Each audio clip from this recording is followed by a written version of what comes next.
Bonsoir, j'espère que vous allez bien. Donc, je suis heureux de retour. Je suis heureux de retour, ça fait redondant, peu importe. Je vais juste reprendre ce que j'ai dit tout à l'heure. Ça ne sera pas plus structuré parce que j'ai pas le temps, tout simplement, la charte du sport, etc.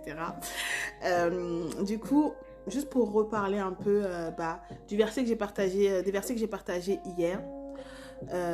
Et rebondir par rapport à ce que je trouve riche dans ce passage-là, parce qu'en plus, c'est quelque chose que je dis très souvent pour me motiver à aller au travail tous les jours. Celui qui ne travaille pas ne mange pas, celui qui ne travaille pas ne mange pas. Meryl, tu veux manger, alors tu dois aller travailler. C'est vraiment ce qui me motive chaque jour. Et là, j'ai voulu voir plus haut, lire le passage en entier, enfin pas en entier, si pratiquement si en entier. Et là, je me suis rendu compte, waouh, la parole de Dieu est tellement riche, mais c'est un truc de malade. Donc c'est dans 2 Thessaloniciens au chapitre 3 à partir du verset 6 jusqu'au verset 14. Je vous laisse le lire. Et dans ma Bible, ils ont donné comme titre à ce passage-là, mise en garde contre l'oisiveté. Il y a des mots comme ça, c'est compliqué à dire. Contre l'oisiveté. Là, tu te dis waouh. Donc, dans ce passage-là, j'ai trouvé que c'était super riche dans le sens qu'en tant qu'entrepreneur, il est très important de ne pas être oisif, de ne pas être paresseux, un synonyme de la oisiveté, pour ceux qui ont du mal un peu à capter le sens de oisiveté, de ne pas être paresseux, de ne pas être feignant. On voit que là, dans ce passage-là, tout simplement, les disciples recommandent aux frères, en fait, de suivre leur exemple. Ils sont arrivés à cet endroit où ils étaient, ils ont travaillé, ils ont mangé à la sueur de leur front. Ils auraient pu s'attendre seulement à l'aide des personnes, et ils auraient pu le faire, mais ils ne l'ont pas fait. Pourquoi? Pour montrer l'exemple. Et en tant qu'entrepreneur, c'est très important d'avoir ce système de pensée-là, du fait de faire pour montrer l'exemple.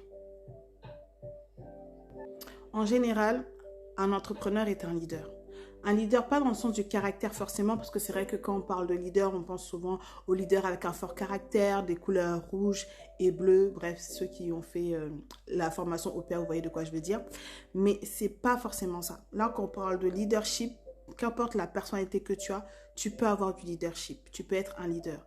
Un leader, c'est une personne qui accompagne des personnes d'un point A à un point B, tout simplement. Et en tant qu'entrepreneur, c'est ce que tu vas faire. Tu vas amener des personnes à un point A à un point B. Et je pense qu'en tant qu'entrepreneur, entrepreneur chrétien qui se base donc sur la parole de Dieu, il est important de suivre tout simplement ce que d'autres leaders ont fait. Les disciples étaient des leaders en leur temps. Et on voit que là, en tant que leaders dans leur temps, ils ont montré l'exemple. En effet, ils auraient pu ne pas travailler et manger, attendre des dons simplement des personnes. Mais là, on voit qu'ils exhortent les personnes à ne pas vivre dans le désordre parce que pour eux, enfin, quand je dis eux, ce que je veux dire, c'est dans les Écritures. On voit que dans le verset, du coup, on peut dire à partir du verset 8. Nous n'avons mangé gratuitement le pain de personne, mais dans le travail et dans la peine, nous avons été nuit et jour à l'œuvre. Donc, nuit et jour, ils ont travaillé. Pour n'être à charge d'aucun d'entre vous. Donc, en gros, ils auraient pu être à la charge de certaines personnes, mais ils ont refusé d'être à la charge d'autres personnes. Ils ont préféré travailler pour pouvoir manger leur pain.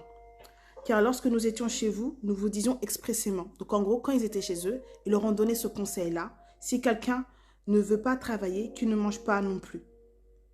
Donc là, clairement, ils disent, ils disent, nous avons voulu vous donner en nous-mêmes un modèle. En tant que leader, on doit se donner nous-mêmes en tant que modèle. Mais si toi, tu n'as jamais travaillé, quel modèle vas-tu montrer tout simplement aux personnes qui vont devoir te suivre et t'accompagner? Telle est la question. Après, il y a des personnes qui me disent oui, mais moi j'entreprends seule, je n'aurai pas de salarié, etc., etc. Ok, d'accord. Personnellement, pour mon projet, je serai d'abord toute seule. Mais en vérité, comme j'ai dû déjà le dire, on ne fait rien seul. On a toujours besoin de personnes autour de nous, en fait. Que ce soit des personnes qui vont nous conseiller, nous épauler, etc.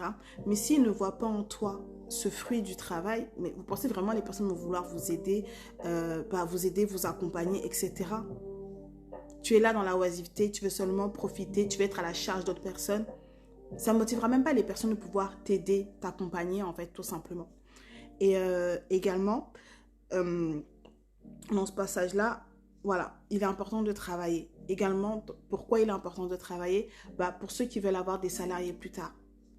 C'est quoi un salarié? Pour pas avoir ce système de chef. Parce qu'en tant que chrétien, je pense pas qu'en tant que chrétien, on pense en tant que chef, mais on pense vraiment en tant que leader. Ce sont deux choses différentes. Il y a une différence entre un leader et un chef. Un leader, comme je l'ai dit, c'est une personne qui accompagne d'autres personnes à aller à un point A et un point B. Alors qu'un chef, c'est juste une personne qui va vous donner des ordres, tout simplement. Donc, il y a bien deux différences. Enfin, il y a bien une différence plutôt entre ces deux termes. Et en tant que chrétien, je pense qu'on est plus appelé à être des leaders qu'à être des chefs. Enfin, moi, c'est ma conception, c'est comme ça que je vois les choses. Et le fait de travailler, en fait, ça te permet de pouvoir partager avec ces personnes qui vont travailler avec toi. Pas forcément dans le domaine dans lequel tu es. Actuellement, je ne travaille pas du tout dans mon projet d'entrepreneuriat, mais je pourrais comprendre le mindset d'un salarié. Comment il réfléchit, quels sont ses besoins, etc. Et ça, c'est très important. Également, en dehors du fait que si tu as des salariés, etc., le fait de travailler te permet d'ouvrir tes horizons, ton esprit, ta créativité aussi. Mais bon, c'est pas le sujet aujourd'hui. Donc, pour rester dans le thème, voilà, ça ouvre les horizons. Ça te permet de voir comment une entreprise fonctionne, comment une structure fonctionne, les différents pôles, etc., etc. Alors que là, on est un peu dans une génération où tout le monde va entreprendre directement, etc. Il n'y a pas de souci. Honnêtement, j'encourage les jeunes à entreprendre le plus tôt possible. Franchement, voilà, c'est trop bien. Bien sûr, il faut entreprendre selon le temps de Dieu. Personnellement, je n'ai pas de regrets parce que je sais que c'était le timing de Dieu pour que je puisse entreprendre. Moi, je pense que j'aurais pu gratter quelques années. Mais voilà. Tout ça pour dire que c'est important de pouvoir travailler. Non seulement pour ne pas être à la charge des personnes autour de nous, mais également ça vous valorise. C'est une richesse pour vous, vous apprenez et qu'importe le domaine, même si ce n'est pas un domaine qui est lié avec votre projet d'entrepreneuriat, ça va toujours vous apporter. Et si on observe bien, même si on observe bien les grands entrepreneurs, si on observe bien, très souvent, ce ne sont pas forcément des personnes qui ont eu bac plus 10, etc. Non, j'encourage les études. Alors là, moi, je suis madame études, j'encourage les études. Mais ce que je veux dire, c'est que très souvent, les plus grands entrepreneurs sont des personnes qui ont beaucoup travaillé dans leur vie, qui ont su s'arrêter à un moment donné, mais ce sont des bosseurs. Tu ne peux pas entreprendre si tu n'es pas un bosseur, en fait. Et ça me fait penser également à une chose que mon mentor spirituel, mon père spirituel m'a dit lors d'un entretien où je lui expliquais, voilà, mon projet, comment il avançait, et à côté de ça, mon travail, voilà, je lui disais que franchement, c'était compliqué, que j'étais fatiguée, etc. Et il m'a dit, Meryl, tu sais, c'est bien que tu travailles. Surtout, toi qui entreprends. Les personnes qui veulent entreprendre, il est important de pouvoir travailler, en fait. Parce qu'en travaillant, c'est une semence qu'on met, qu'on fait, c'est un prix qu'on paye pour notre entreprise plus tard, en fait. Toi, tu n'as jamais travaillé nulle part, mais c'est toi seulement qui veux créer ton entreprise. Donc voilà, c'était le sujet du jour. Celui qui ne travaille pas ne mange pas. Vous voyez comment la parole de Dieu est riche? C'est dingue en fait. C'est dingue.